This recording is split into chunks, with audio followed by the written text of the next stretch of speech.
Hi, guys. How's everybody doing? I'm on a minute early here, and I thought I would just get on and make sure that everybody can see me. And I have my hubby letting me know how it looks. I think I'm going to close this door because we're getting a reflection. There, that's better. Okay. Hubby says no video yet. Okay. I'm showing live on my end, so hi, V. Okay, Lauren says it's here now. Thanks for joining in, V and hubby.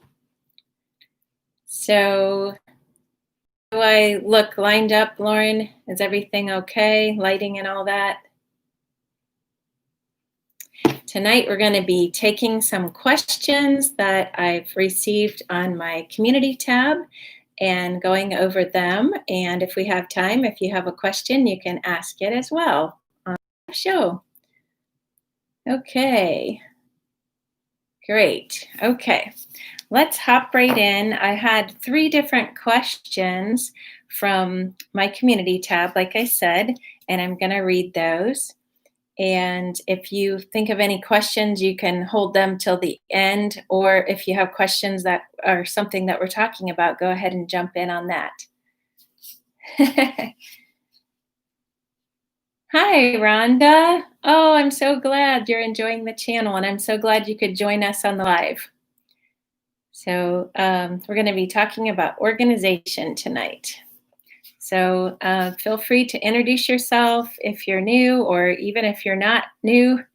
And you guys can chat amongst yourselves if you want, and I'll try to keep track of the chat as we go along. So the first question that I had on the community tab is from Tina Quick. And we kind of went over this question before on another live, but I thought I would go ahead and answer it again and give you a couple other things that I thought of in the meantime. Tina wants to know how I organize my seasonal decor. And she says, do you limit how much decor you can keep? So if you know me at all and you've watched my channel at all, you know that I love my seasonal decor. I love to decorate for all the holidays.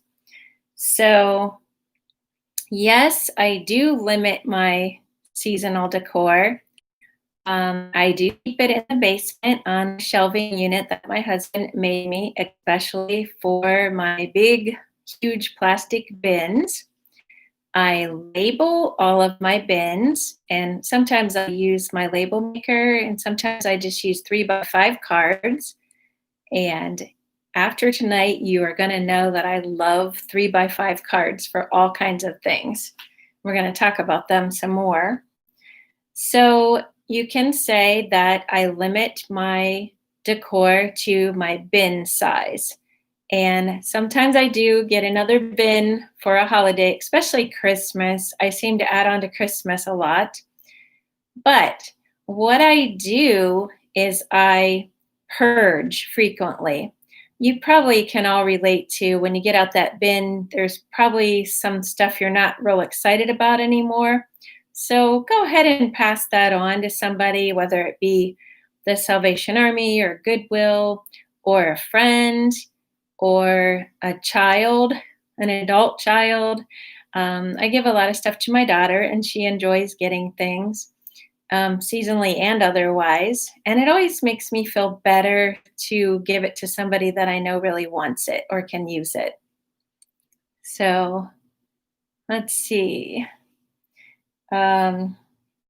Another thing that I don't think I ever told you guys before, and this could be very helpful.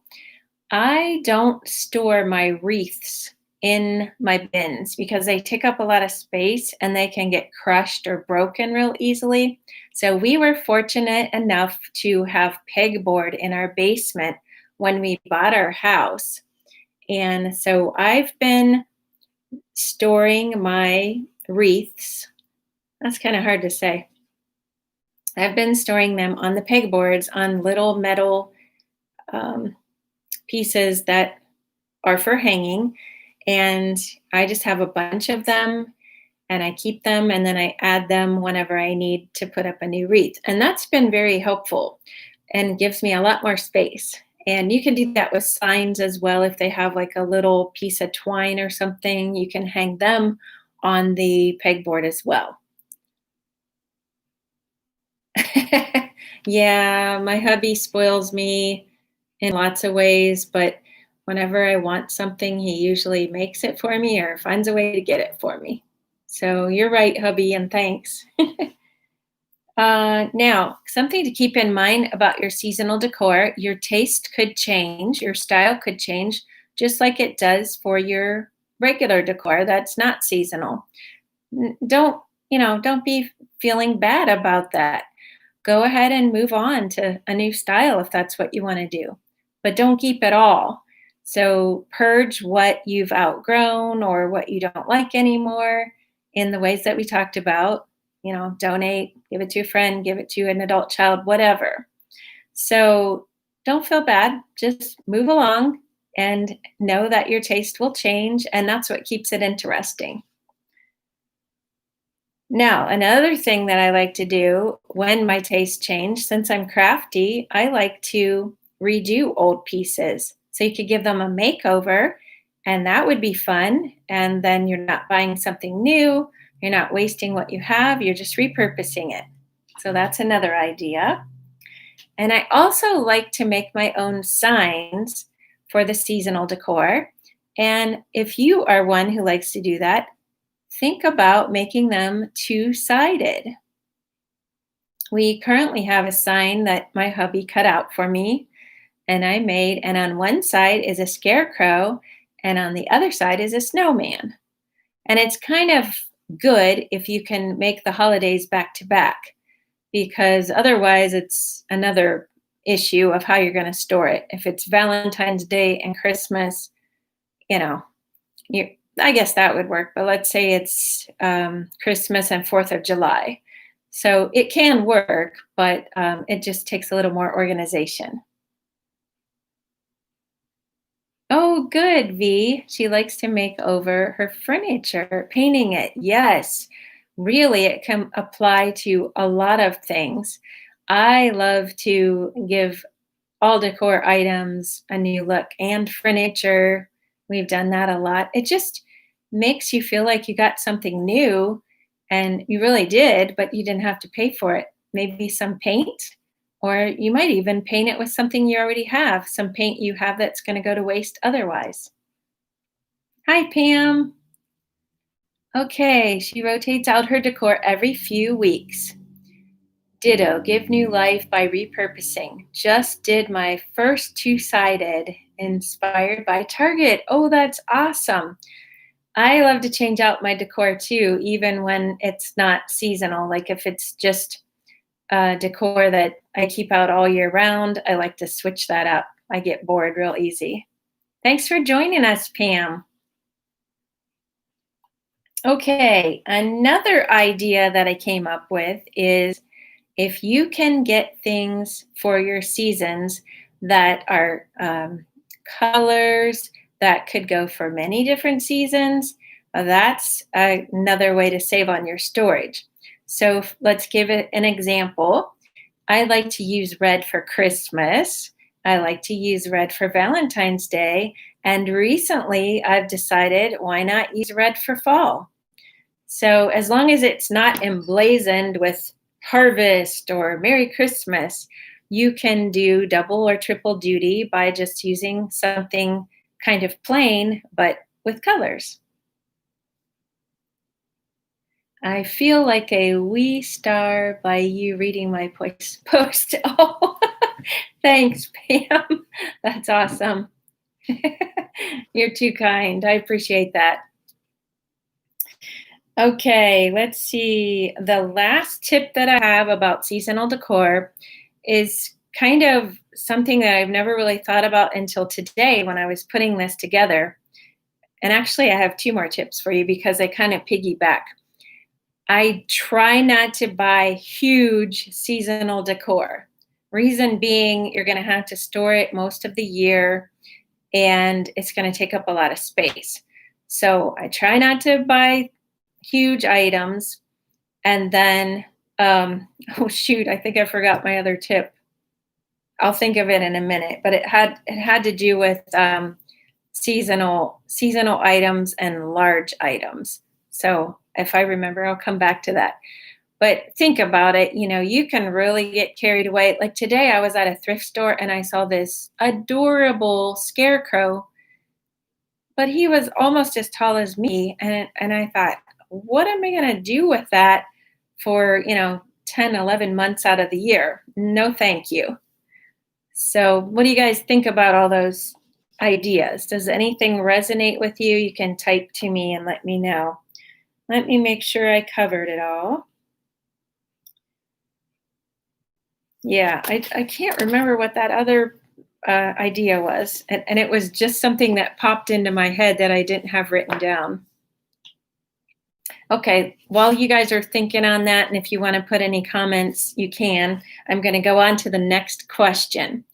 This is from M. Ortiz, or I hope I pronounced that right, M. Ortiz or Ortez. And the question is, how can I avoid becoming a hoarder of decor supplies, etc., decor, comma, supplies, etc.? It seems like I spend the time I have organizing, and that leaves me with no time to work on my projects. So I'm going to make an assumption here that the projects are fun things that she wants to do, but I guess my advice would work either way. It could be just that she's falling behind because she can't be organized.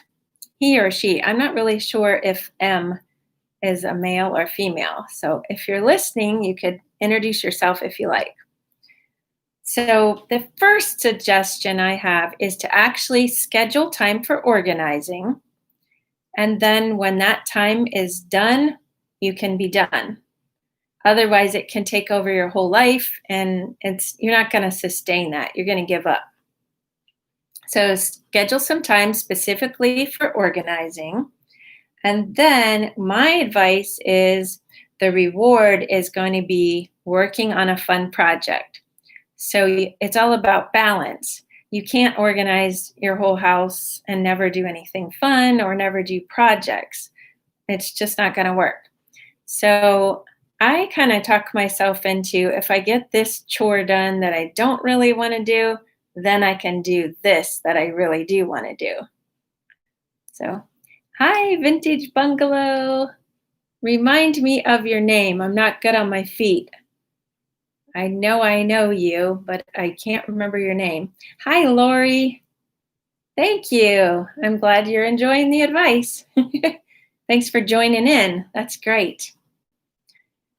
So as far as supplies and becoming a hoarder of them, I try really, really hard to only buy supplies as I need them.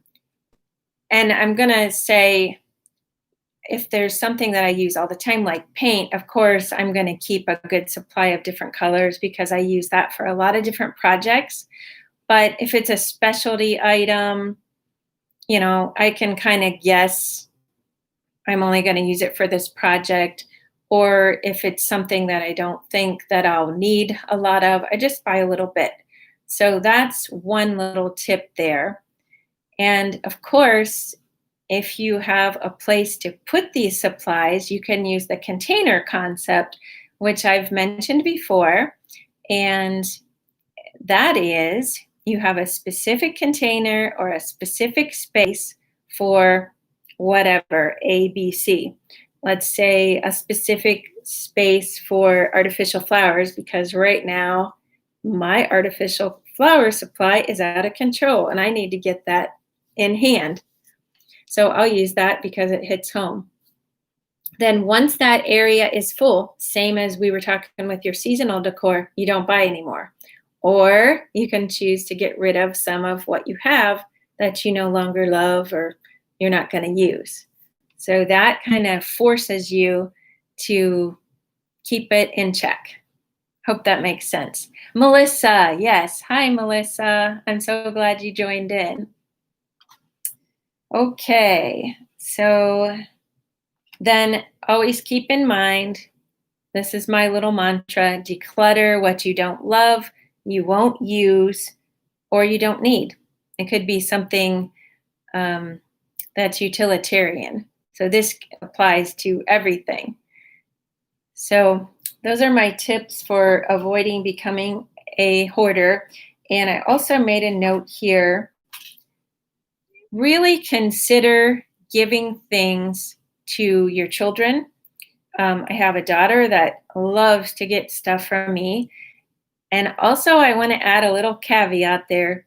Don't be upset if they don't want it. Don't take it personal. Don't cry. Don't pressure them, because then you're just going to create a hoarder in that child.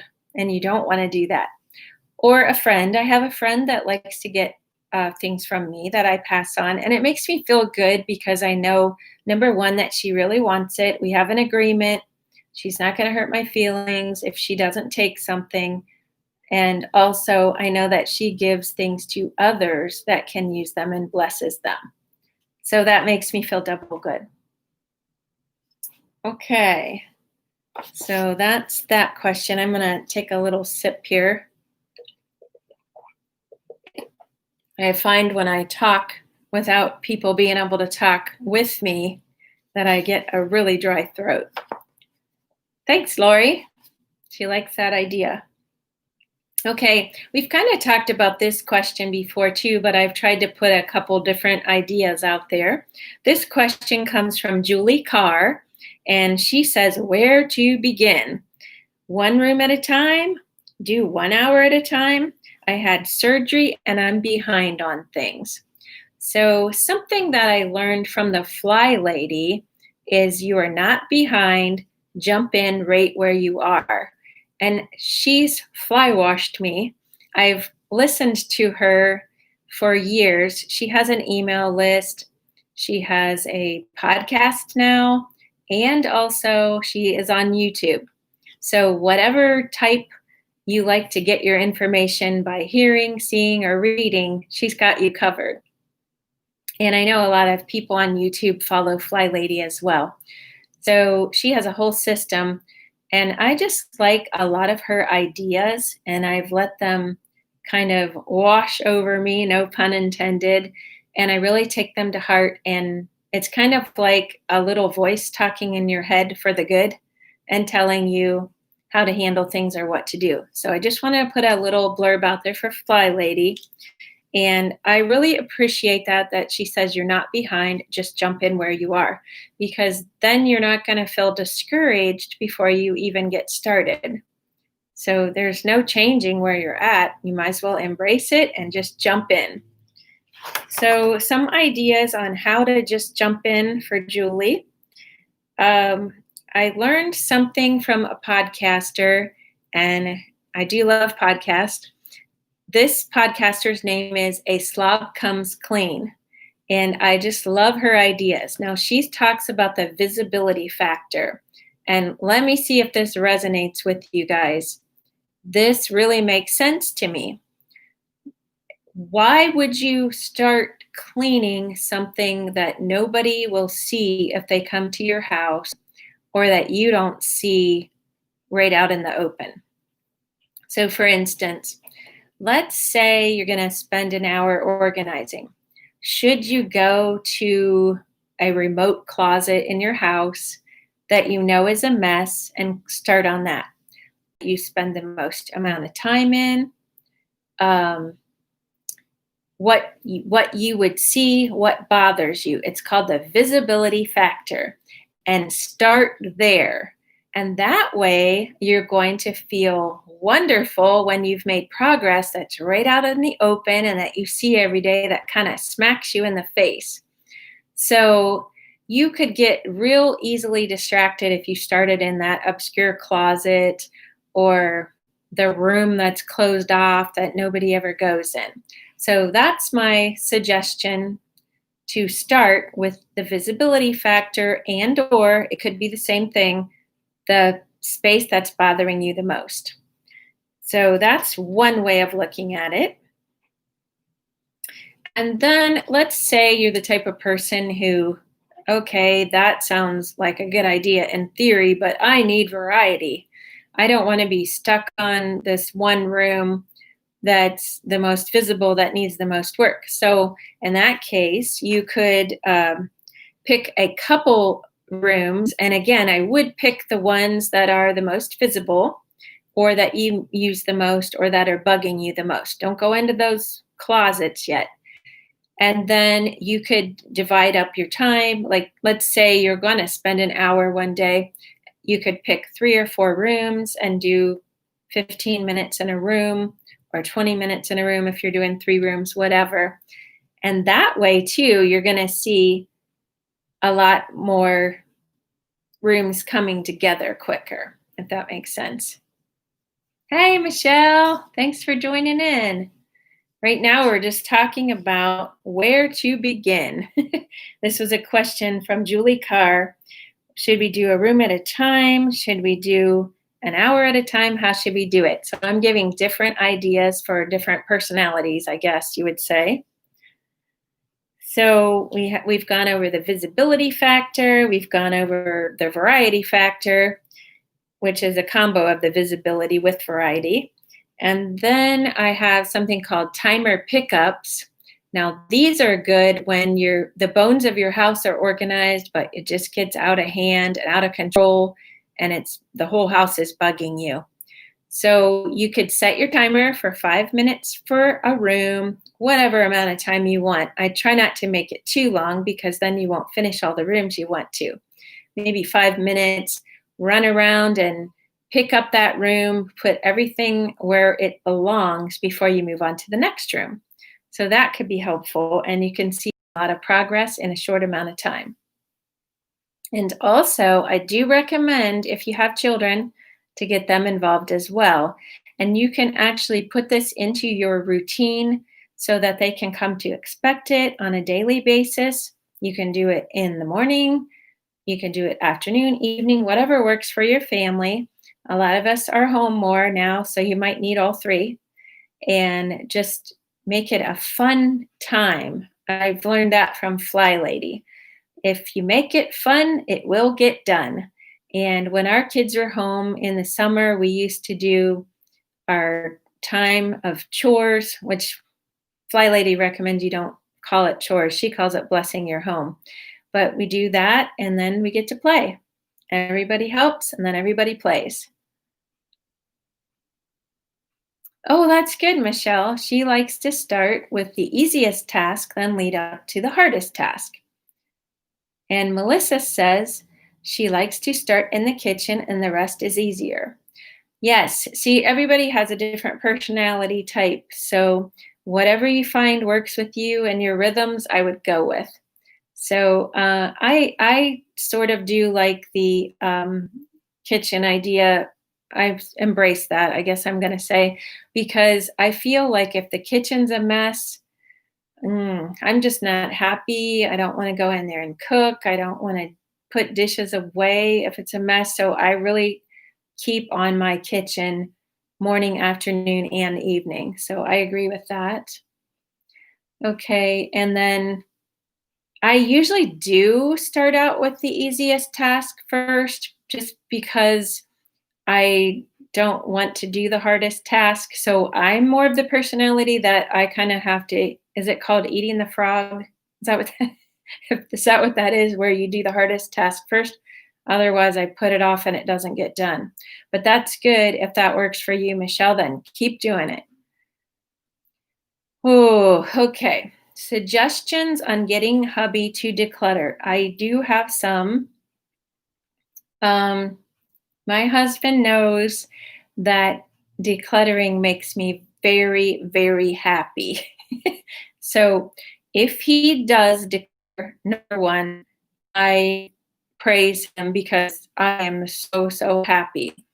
So I've done that, and I think that makes him feel appreciated when he does it. So that's one tip.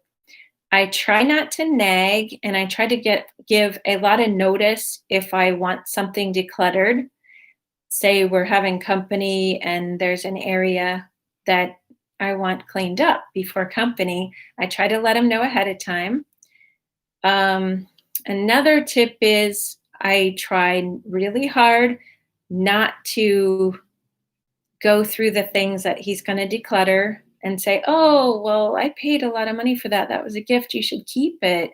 That's really going to discourage a person from decluttering. So accept whatever they declutter. And let's see if there's anything else. The biggest one, I think, is I tell myself I'm not able to question, or no, let me reword that. I'm not able to ask him to declutter if my mess isn't in order.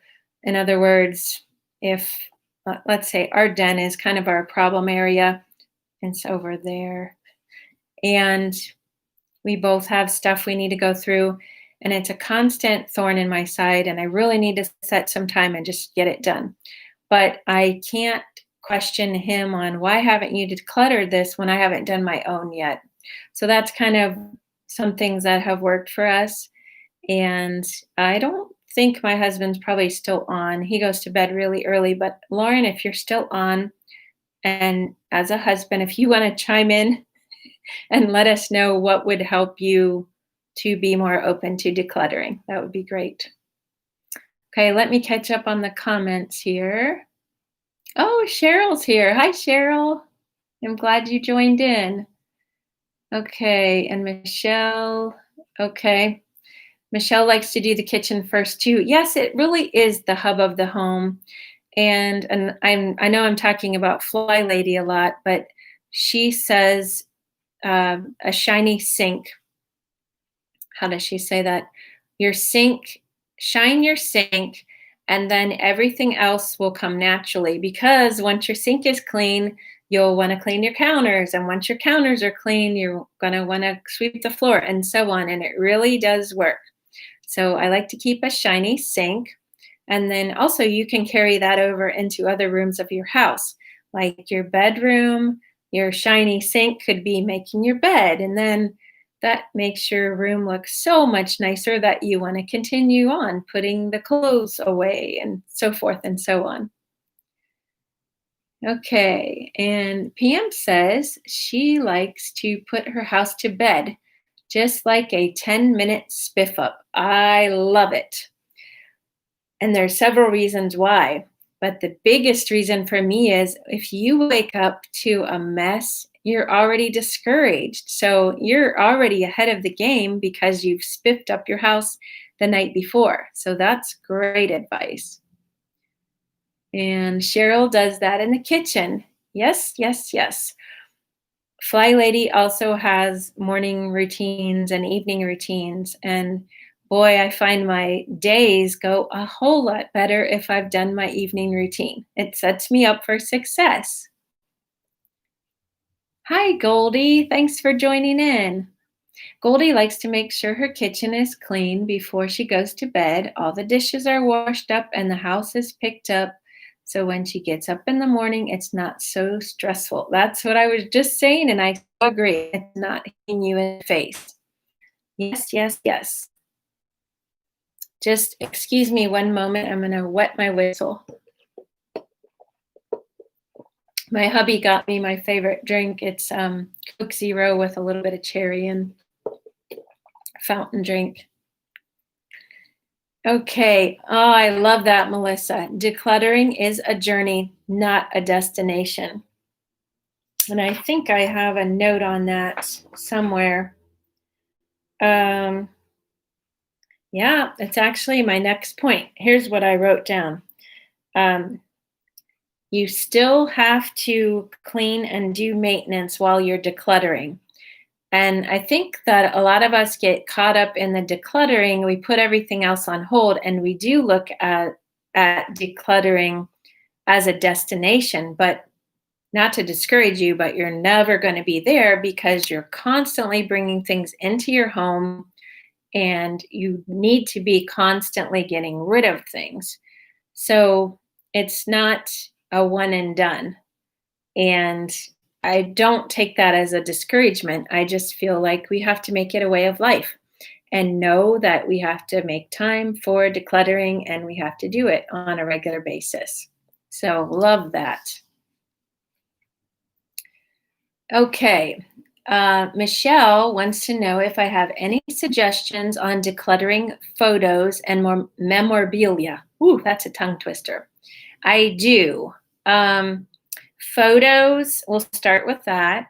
I am helping my mother pare down her photos right now, and I actually set up a system for her, and it's been working great. So I'll share that. I got a plastic container about the size of a shoebox. Just get it at the Dollar Tree or whatever you have. And then I took and got a bunch of scrap envelopes. Like she keeps envelopes from her mail to reuse, and I do as well. Sorry, dry throat. So then she takes the envelopes and we write names on them. Like say she takes a stack of pictures at a time and she decides if she's going to keep them or not. And if she's going to keep them, then we put them in one area and we put them in photo boxes. But let's say she doesn't want to keep them, but she knows somebody that would enjoy getting them. She takes an envelope and she puts their name on it. And then we put the envelopes in alphabetical order by names. And it's a constant process. She doesn't feel pressured to get it done in a week. She's got a ton of pictures. And, I grew up in the time where you printed every picture because we didn't have digital pictures. And she's got black and whites from her childhood and so on. So she fills up these envelopes. And then if she's going to see somebody, she takes the envelope to them and then no problem. She'll just start another envelope for them. Boy, really dry. Now, let's say, Michelle, that you don't want to give your pictures away and you're just trying to organize them for yourself, which is me. I am giving some of them to my kids, but a lot of them I still want to keep. So the first thing I did was go through the pictures with the thought of, do I have 4 pictures of the same exact thing or maybe 10 pictures? Because before digital, it seems like we took more pictures to make sure we got a good one because we didn't know. And then for some reason, we felt obligated to keep them, even if 7 of the pictures aren't that great. Maybe somebody wasn't looking at the camera, or maybe the lighting was bad. I used to keep every picture. And so I got rid of a ton of pictures by just going through and choosing my favorites. And if there are more that are really great, I would pass them on to my kids or somebody that was in the picture, whatever. So that's one way to pare them down. And then let's say you have a picture that doesn't give you a happy memory. I would get rid of that. Maybe somebody who's not in your life anymore for whatever reason, maybe an old boyfriend. Get rid of those. Like I said, if they're, they used to develop funny, get rid of those. Any pictures that don't make you feel good or makes you sad when you look at them, get rid of them. And then I just put mine in the photo boxes, and I've organized them by year, which is great if you know the year, but there's sometimes I don't know the year because I wasn't good about putting the year on the back. Then I just have a section for that. But if you're going to scrapbook, then you could set up a box just for the ones you want to scrapbook, because you're not going to scrapbook all of them, obviously. So you could set up a box for that. However, you're going to organize your scrapbook, if you're going to do it by year, by season, whatever. And then when you're ready to scrapbook, you could get out that particular box and you'll be all set. You don't have to look through all the pictures that you've ever taken. So let me think if there's anything else I've done. I do give my kids pictures when I come across them, and so does my mom. So we're constantly giving pictures. I'm not one for putting them all digitally because by the time I would get them on there, that would be outdated. So we do have our digital pictures on little drives, those little, can't think of what they're called, but the little drives that you plug into your computer. And I wonder when that is gone and that's something else that is new, then you're constantly trying to keep up. But I also now, since they're digital, I limit how many I want to print. And here's another tip I have for the school pictures that you get, and you might get 8x10s or 5x7s, or I have professional pictures of my grandkids. When I get a new picture, I put that in the frame. I take the old one out, and I have a 3-ring notebook, and I bought a big box of the sheet protectors that are photo safe. And then I just pop one in and flip it over and put another one on the other side. And then I just keep it in a 3-ring notebook. And I have so much fun looking through that every now and then. So that's really worked for me. I hope that helps. Memorabilia. I have a box of memorabilia. It would be fun to have a special box to keep it in. And when it's full, you're done. Also, I've let go of some of the memorabilia that really didn't mean anything to me anymore. And I do have a little tip for it. Let's say you're not sure you're going to get rid of something, but you might regret it. Take a picture of it. And again, we're back to picture clutter, but for some reason, I've done that with things from my childhood that I didn't really want anymore, but for some reason, it was hard to let go of. I took pictures, and I've never even looked at the pictures, but it allowed me to let go. So there's a tip there. I'm trying to think of anything else for memorabilia. If you can do something special with it or limit it in some way, like for example, I always keep ticket stubs. And that brings back a lot of memories that I would have otherwise forgotten about. And it helps me remember what I was doing at a certain point in my life because they're dated. So those take up very little space. And I have a glass jar, and it's a cute glass jar with a lid that I think is yellow. My mom gave me. It's maybe about this big.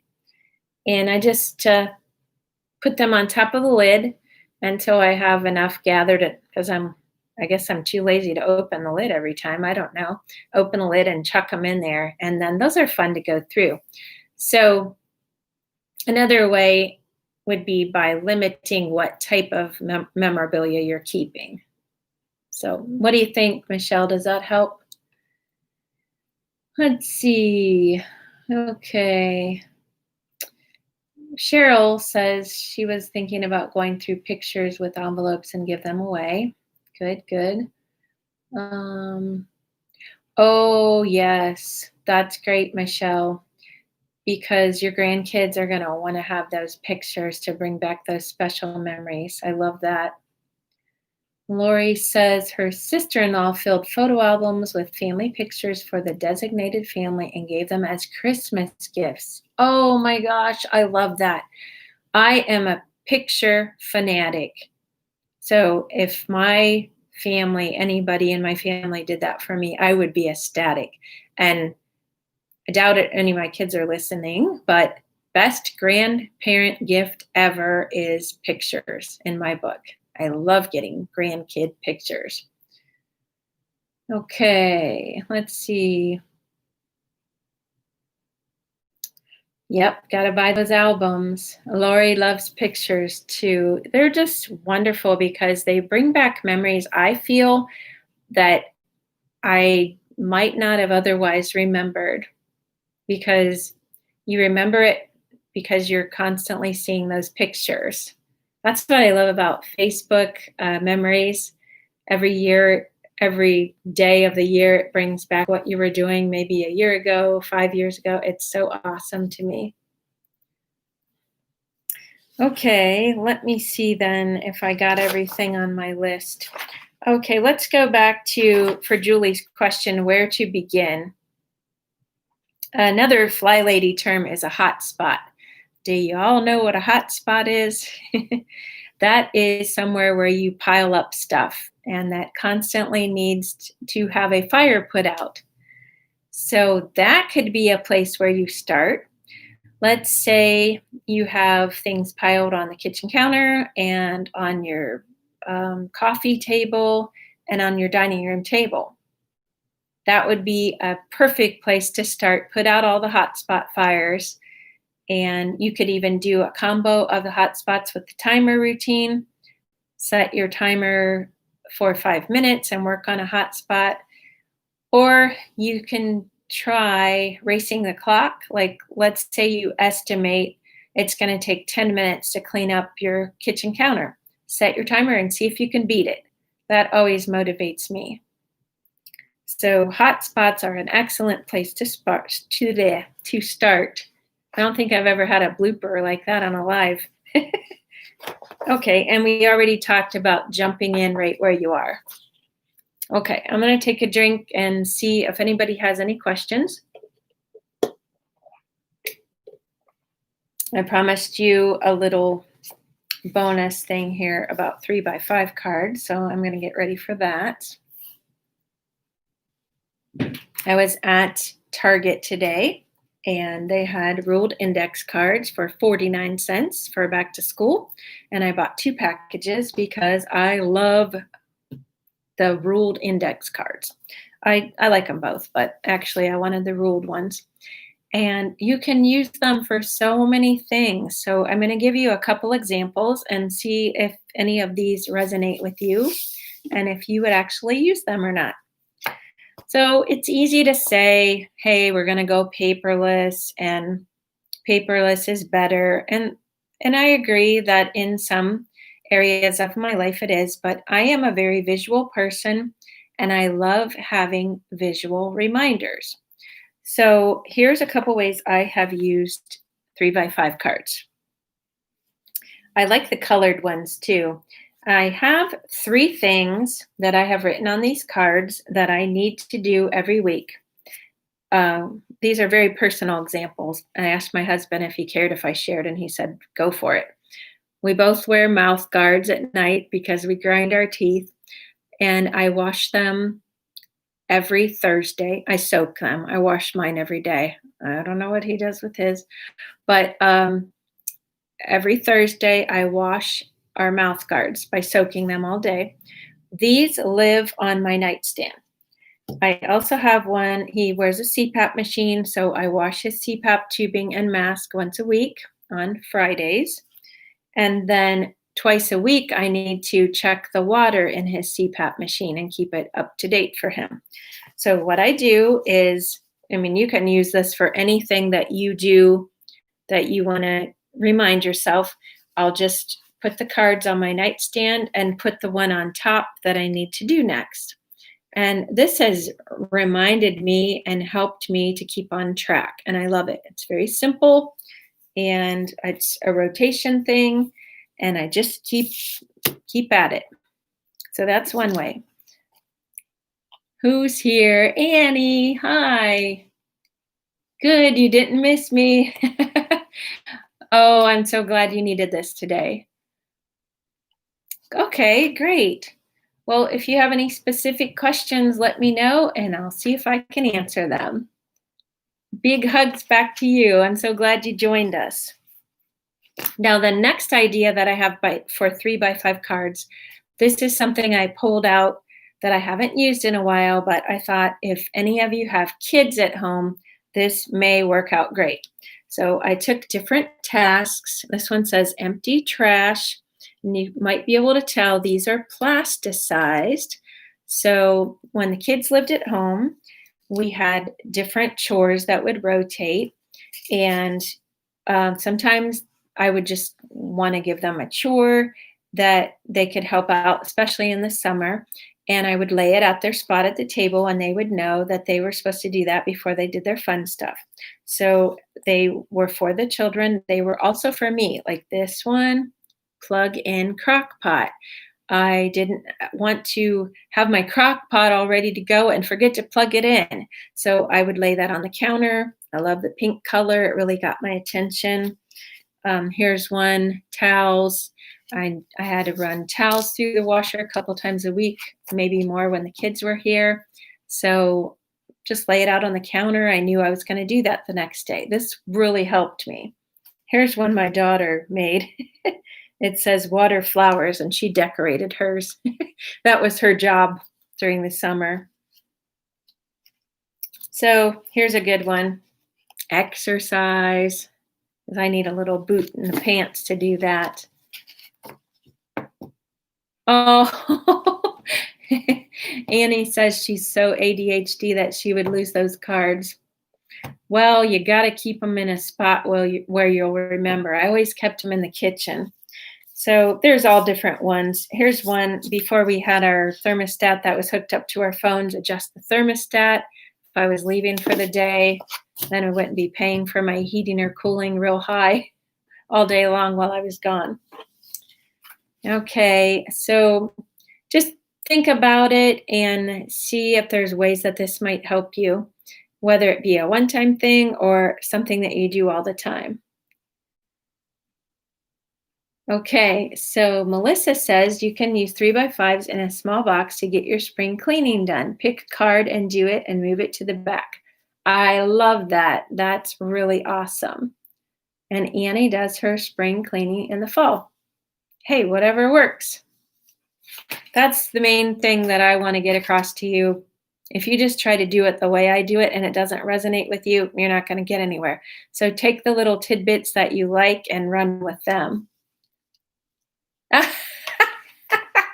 Annie forgets to clean in the spring. That's funny. Oh, thank you. I appreciate that.